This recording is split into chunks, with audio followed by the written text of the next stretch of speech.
I've been deliberating on what I wanted this year's intention to be. If you've ever seen any of my content, maybe you know that I set a one-word intention for the month and for the year. Last year was wholeness. The intention was wholeness. And hello, if you're just joining, I'm about to put this up here. If you want to go ahead and subscribe to any links in the description, that would be amazing. Wholeness was the one-word intention for 2020. And I've been thinking I want balance to be the intention for 2021. If you have any insight or any ideas of what you'd want your intention to be for the year, go ahead and send that in the chat so I can see it. I'd love to hear from you. I've been writing out notes of like how I can audit my relationship with certain things. I do this pretty often. It's not just a resolution type thing. I'm not a person that's too strict on resolutions or things of that nature when it comes to just like the new year.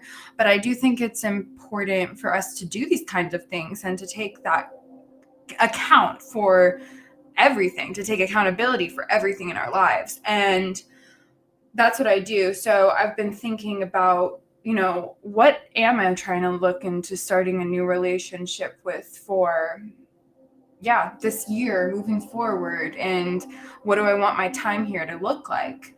Balance is a pretty good one. I'm glad that you think so too, Jacob.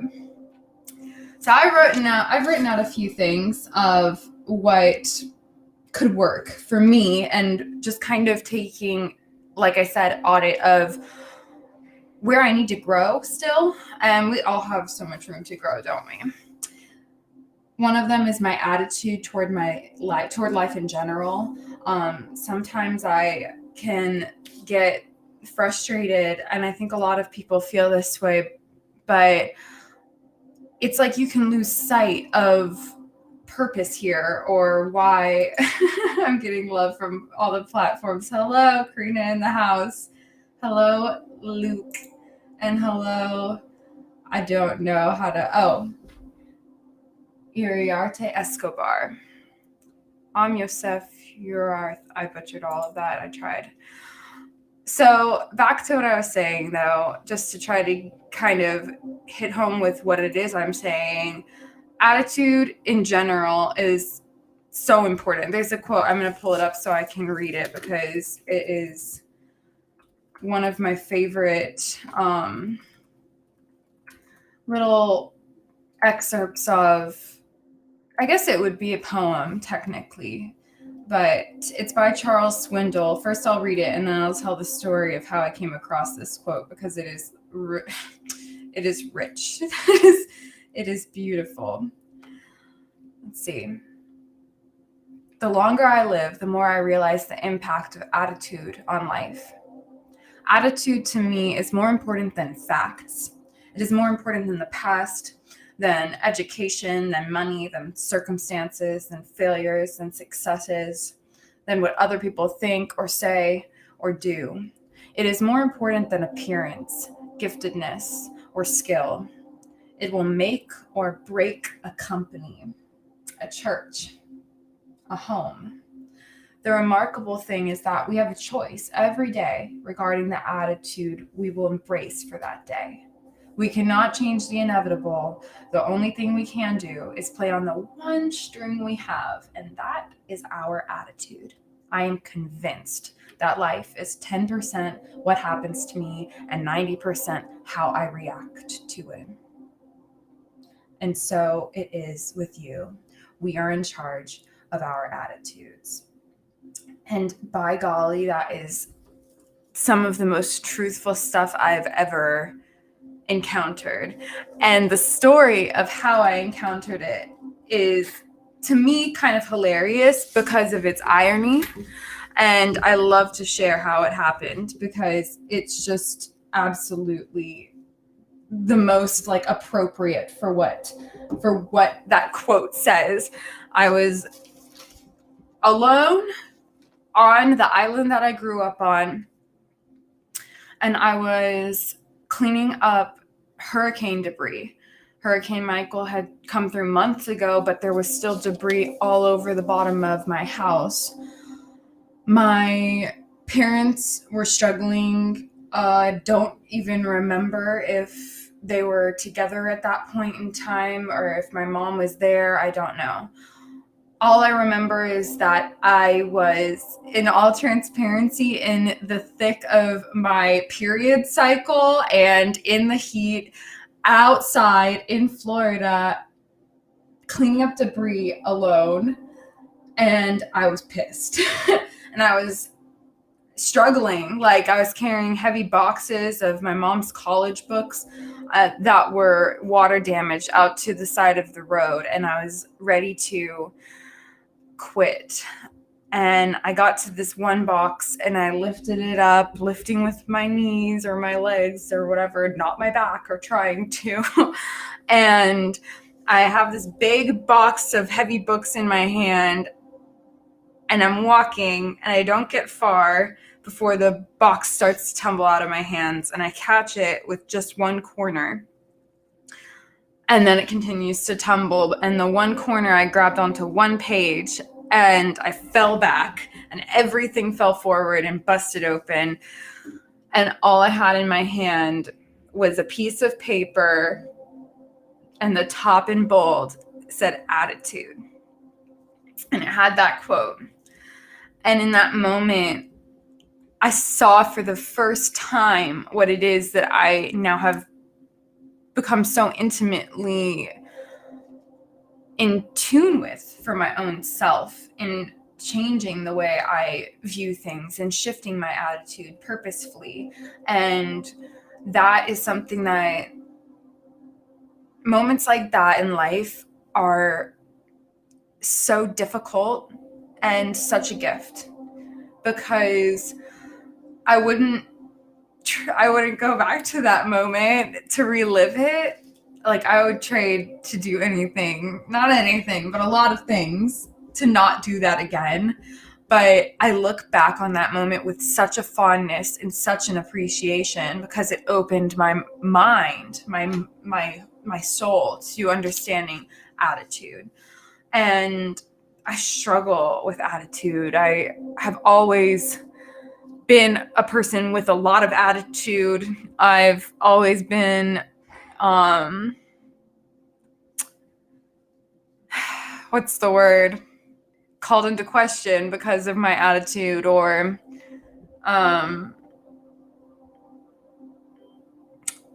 tested.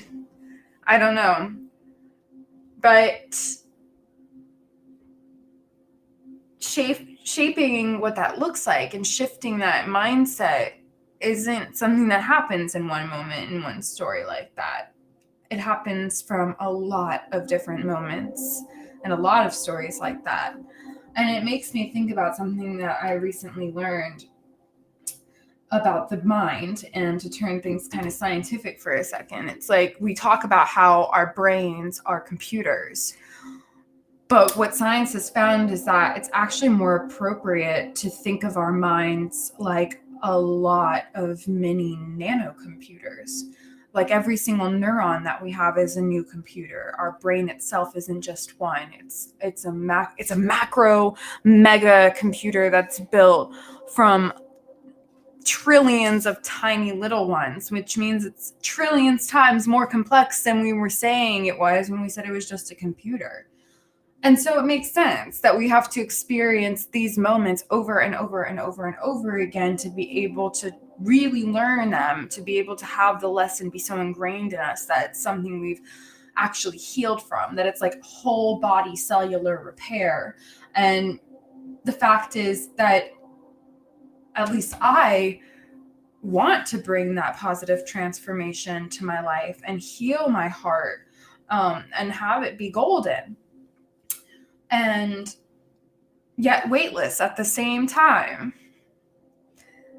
So attitude on life is an important factor. Another thing I am starting to focus more on is my consistency. How I talk to myself is another big part of it. fixing my Instagram feed really quick. It looks like it got off. Okay, that's better. Just as a recap, I'm going over my list of things that I'm starting new relationships with, and the wholeness of last year is carrying over to balance of this year being my one word intention. So far, I've talked about attitude toward life, and now I'm moving into consistency, which, oh, hi, you're on Instagram too. How's it going, Jacob? By the way, I am sending out officially sign up for being a guest on this little show that I got going on here. So if you're interested in doing that, I will send that to you in the DM. And it's something that I'm going to be doing every day. I've been intimidated by the idea of committing to doing a live feed every single day. So much so that I've been really inconsistent with when I do my lives, because it makes me feel anxious to think like, oh, I have to do it every single day. But in working on all of these things, I want to work on my consistency, because I realize that, God damn, I am so committed. I really am, that I always return to the project again and again and again, but I can be really inconsistent about how I do that. So I'm tapping more into like my masculine energy of putting like the law down and tying into that so that I can work toward balance. I think that that's a really big part of finding balance, is figuring out all of the different energies that we possess and, you know, doing all of it, but incrementally, so that we don't get too exhausted or fatigued. How I talk to myself. That's something that I'm working on. I've been working on like for a while. It's amazing that I still have to remind myself, like, you're good enough, you're good enough, you're good enough, I'm good enough, I'm good enough, I'm good enough. Like, it's so repetitive, but we need to do it. Like, we have to remind ourselves of the truth, because it's like really true. We're really okay. I'm okay. Like, I don't know what it is that, like, what toxins seeped into my mind, because I know I wasn't a little girl sitting there thinking like, you're not good enough and life's not, like, you aren't amounting to anything here. Like, I know that I was okay and was enough, and I knew that without calling into question. But at some point we just forget. And I guess that we are brainwashed into thinking we aren't enough by a capitalist society that sells us products and target markets us to know exactly what our inferiority complexes are and our insecurities, where they lie, and how to create branding that makes us think that those products are going to make our lives better and those services are going to improve the way that we view ourselves. Okay, I'm answering my own question. Hello, the infamous clout god. Everyone take a moment to bow down to his royalty. Anyways, where was I at before I started going 3 times speed about capitalism? Oh yeah. I'm not against capitalism, by the way. I have to always say that, because it's something that comes up. Like, I'm only against, hey, Mahogany. Hello. I'm only against hypercapitalism that does what I just said, which convinces us that we are not good enough. And it's tragic, because like the 5-year-old version of me knows that I'm totally good enough, and that dancing and singing and drawing and cooking myself delicious food is like enough. Hello. Thank you for saying I'm gorgeous. That's sweet. Right back at you. I never told you this, but I really love your haircut. And now moving on to my from my self-talk to how I lead. I'm definitely the shitty advertising. I hate how lives the comment section is just like a little bit behind. I love it though. How I lead. I'm really focusing more on a servant heart leadership style, which is what I naturally already do, I'm realizing again, I'm like remembering that that's like all powerful shit. Like leading from the heart and being unapologetic and empathy and caring and compassion is like how you can change negativity in the world. Like it's how we can really like harness true power in life. And again, it's like sometimes our culture has this way of seeping in and making us feel, and it's like it's culture, but it's all individual relationship with self. And I recognize that. Ergo, like the whole point of me sharing this work that I do about healing my brain and reconditioning and rewiring my brain. Hopefully someone out there is like taking it in and remembering to sit down and do this for themselves as well, because it's just the core. Leading from heart is the core of being able to make a difference in anyone's lives, even if it's my own life. And that's huge. Like changing my own life is huge. That is not nothing. So that's something I'm re-examining my relationship with as well. And how I manage is another thing. I think how all of these things kind of tie back in with each other. Like it's all about that balance again. And that's why I'm thinking about that being the word that I'll choose to return to mentally and emotionally and spiritually. Manage to me has somewhat of a connotation of like, two things come to mind. The first thing that comes to mind, because I'm a boss bitch, is like, how do I manage my projects? Like, how do I manage the people that I'm working with? And not like managing the people, but like, how do I manage the way that I'm balancing out those projects? And remembering to be like a consistent person to those projects as well. So that's one thing. And then another thing that comes to mind when I think of like how I manage is how I manage to get by, whether that's finances or you know, my attitude, or just making sure that the foundational things, like the things that, like, you can't have a company without having your articles for incorporation. Like you can't have a company without your LLC. Like I was operating for a long time without that, and I don't want to manage my shit like that anymore. I want to manage myself in a way that always takes care of that foundation first, so that I can only build up from there. Not so I'm like, oh yeah, I'm doing this, and bobbling around and not getting that thing actually done all the way, not getting that thing taken care of on the back end. Having a strong back end and front end, not just looking like you've got it going on, but like actually having it going on. And that's something I'm working toward. I'm writing that down, back end. Let's see. I'm going to wrap up with a couple of extra thoughts that I had going on here.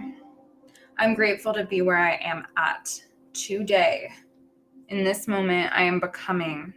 I already am that person I will become. Appreciation means taking nothing for granted. Never let a goddamn thing go to waste. Especially not the time that we are gifted with in the present.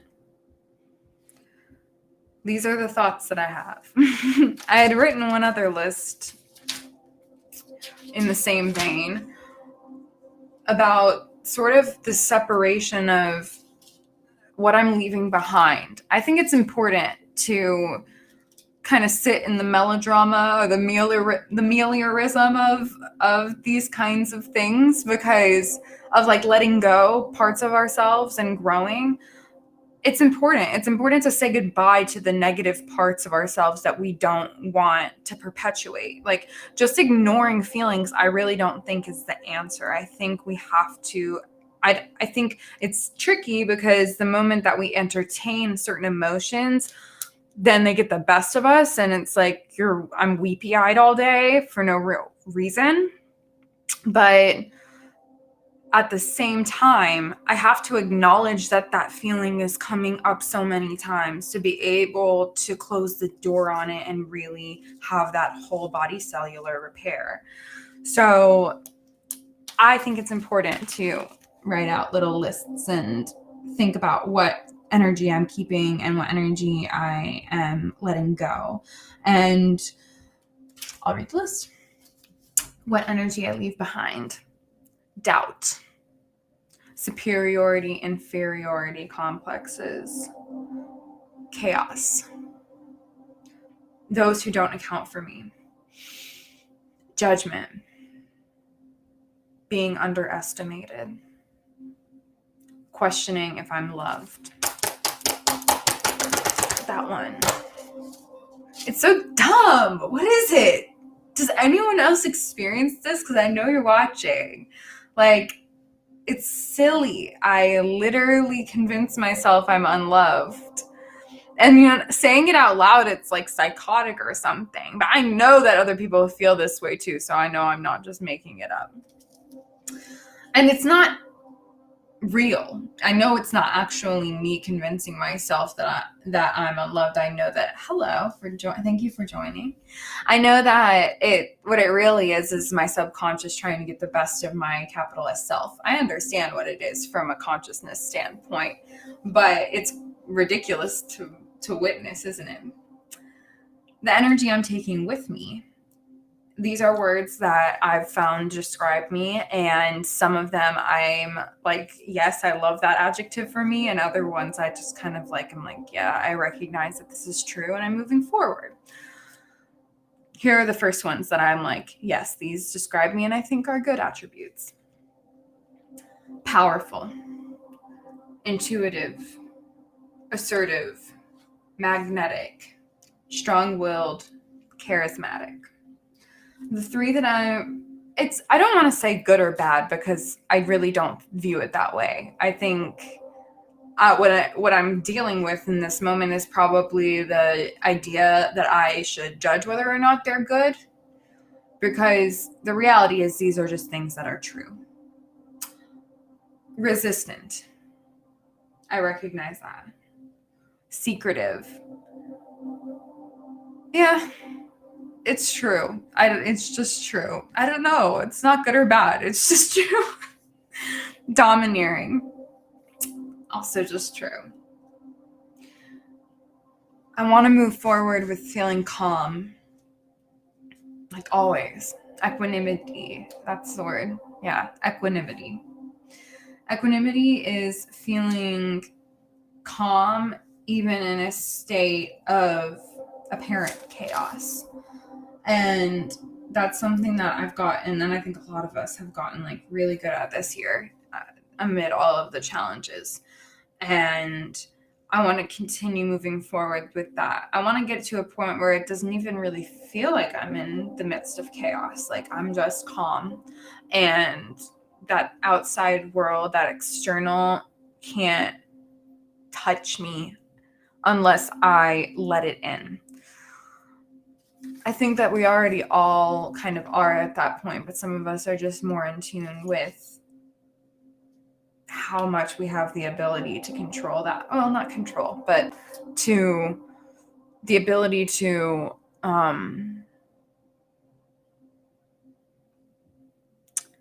surrender to it. And when we surrender, we find freedom, real freedom. And I want to love fiercely. That's the last thing that I can think of, and it's the most important. Love is everything. And I don't just mean romantic love. On a cellular level, on a geometric multiverse breakdown of everything, it's love and fear. And I want to love fiercely and not allow fear to control the way that I operate in the world.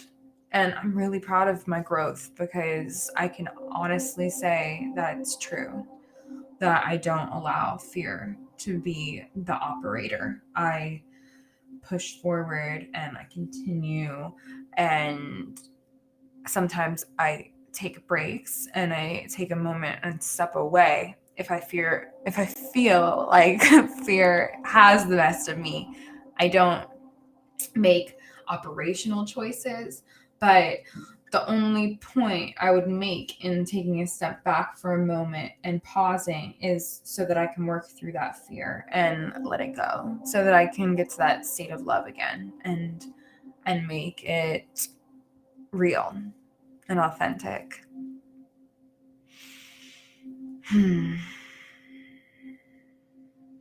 Hello, I was just about to actually get off in a minute, but I'm glad to see your name, Medina. Are you back in the St. Pete Clearwater area? I hope so. Hopefully we can see each other soon. This is another thing that I had written too. And then I'll leave with that. Most of the time, people genuinely mean no harm. They just don't realize that they're capable of causing it. We're capable of good and bad things. What is your choice? My choice is always going to be love. Love, love, love, love, love. And art. I'm glad that you're back safe in this area. That's good to know. Hi. And goodbye, everybody. Thank you for tuning in on Instagram and on LinkedIn and Twitter and Facebook. And am I forgetting one? YouTube. I always forget YouTube. And yeah, I'll see you guys tomorrow.